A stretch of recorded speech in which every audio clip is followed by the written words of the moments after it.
ஏழாவது காது வளையங்கள். காது வளையங்கள் என்பவை தங்கம் மற்றும் வெள்ளியால் செய்யப்பட்ட அலங்கார நகைகளாகும். மேலும் அவை வைரம், குந்தன் மற்றும் பிற விலையுயர்ந்த இரத்தின கற்களால் பதிக்கப்படுகின்றன. காது வளையங்களை அணிவது உடலில் அக்குபஞ்சர் விளைவை கொண்டிருக்கிறது. காது வளையங்கள் மாதவிடாய் பிரச்சனைகளை குணப்படுத்த உதவும். இது சிறுநீரகம் மற்றும் சிறுநீர்ப்பையை ஆரோக்கியமாக வைத்திருக்கும் அக்குபஞ்சர் விளைவையும் கொண்டுள்ளது. எட்டாவது மூக்கு வளையம்.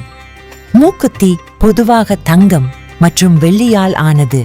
இது இடது நாசியில் அணியப்படுகிறது. நாத் மூக்குத்தி திருமணத்தின் சின்னம் மட்டுமல்ல, ஆயுர்வேத முக்கியத்துவத்தையும் கொண்டுள்ளது.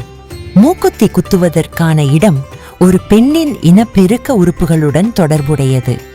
இது மாதவிடாய் மற்றும் பிரசவ வலியை குறைக்கும் என்று கூறப்படுகிறது.